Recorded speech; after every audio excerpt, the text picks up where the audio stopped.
Mardi 19 novembre, bonjour à toutes et à tous, bienvenue sur Grand Lille TV, c'est votre chaîne d'information régionale. Voici l'actualité du jour en images en 8 minutes.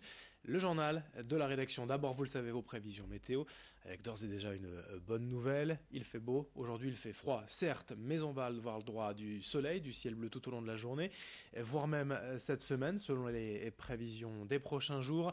Un temps en sec, clair et dégagé en ce mardi, quelques passages nuageux, mais rien de bien grave.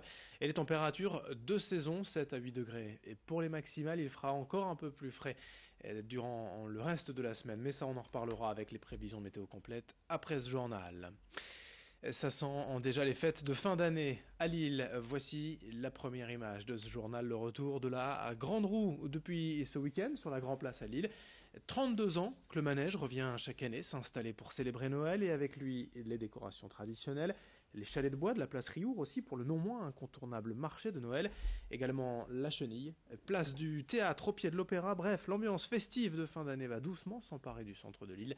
Les premiers tours de Grande Roue sont prévus vendredi à midi et jusqu'au 29 décembre pour un mois d'animation. Présentation du manège et des festivités est prévue avec le propriétaire de cette Grande Roue au micro de Rémi Desremeaux. Sur la Grande Place, il n'y a que la Grande Roue.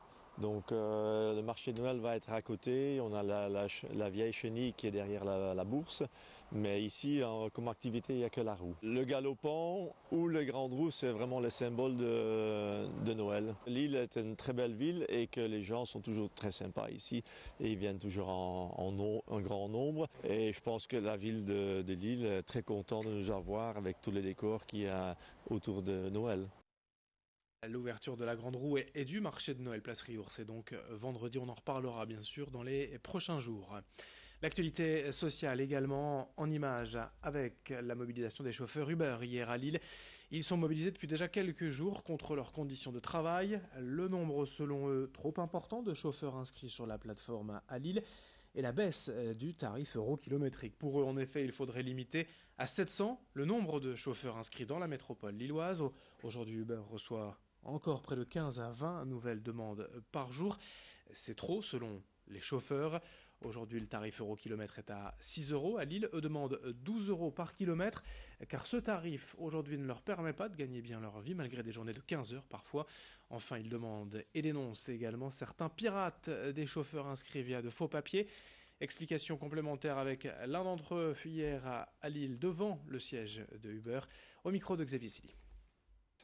C'est un système, d'accord, qui est mis en place. Et tout est fait pour qu'on arrive au SMIC. Tout est fait. Maintenant, on a encore moins du SMIC. Pourquoi? Parce que moins du SMIC, on a plus en plus de chauffeurs qui viennent avec des faux documents, des faux papiers qui s'inscrivent dans ces plateformes-là. Donc, généralement, on tourne maintenant à 980, voire 1000 euros net dans la poche pour à peu près 360 heures par mois. Ce qui est énorme. Et quand je dis 360 heures, eux, ils ne prennent, parce que dans leur calcul, ils prennent en compte que les prises en charge au moment où je prends un client. Mais excusez-moi, il y a un moment, il faut prendre en compte aussi le temps où on passe à attendre un client. Donc, nous, on a comptabilisé à peu près entre 300 et 370 heures à peu près.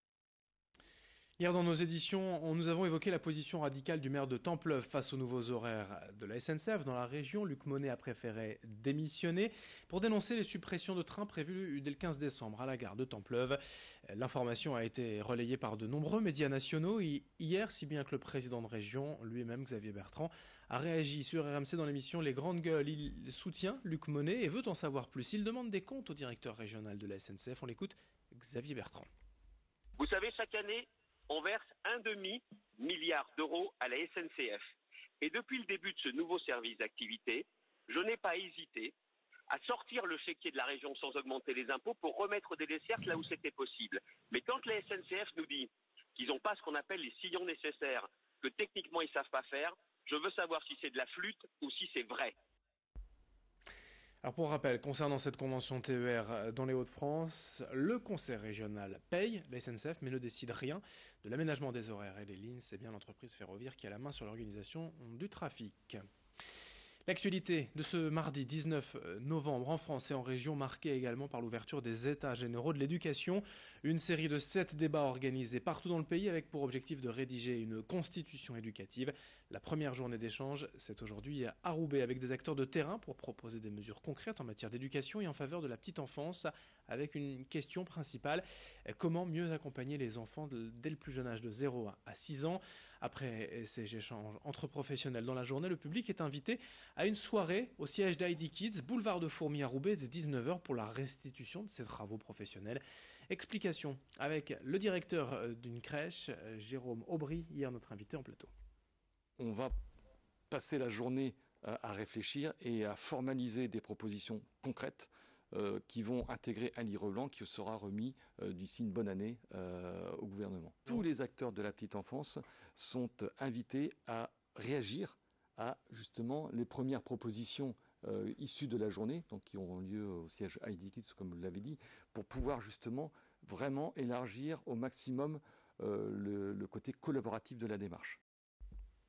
Et puis on termine avec un sujet majeur évoqué hier à Lille en conférence. Le navigateur Yvan Bourgnon est venu parler de pollution et de protection des océans à l'université catholique en présentant son projet Manta, un bateau unique au monde, capable de collecter, trier et compacter en mer les microdéchets plastiques flottants avant qu'ils ne se dégradent et coulent au fond de l'océan ou ne soient absorbés par la faune marine. La fabrication du bateau est prévue en 2021 pour une mise à l'eau en 2023, mais Yvan Bourgnon espère surtout voir à terme, dans quelques années, des centaines de bateaux comme le Manta pour nettoyer durablement la mer. On écoute le navigateur Yvan Bourgnon au micro de Florine Curec. Nous, on a surtout inventé en fait avec Sea Cleaner un bateau qui s'appelle le Manta, qui est un projet révolutionnaire qui va utiliser les énergies renouvelables pour essayer d'aller collecter les déchets plastiques en mer en grande quantité. Donc pour ça, on a mis les moyens qu'il fallait au niveau ingénierie et on va pouvoir vraiment collecter de grande quantité ces plastiques. Puis on va profiter de ce bateau, non pas seulement pour faire de la collecte, mais aussi pour aller faire des travaux scientifiques pour comprendre les macrodéchets plastiques, des travaux d'éducation, de sensibilisation.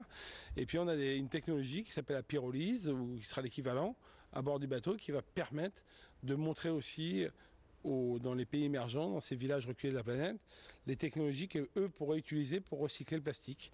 Parce qu'on a une technologie toute simple qui ne dégage pas de CO2 dans l'atmosphère, qui transforme le plastique en carburant, en énergie. Et cette technologie, elle existe aujourd'hui en format container et ils peuvent la réutiliser.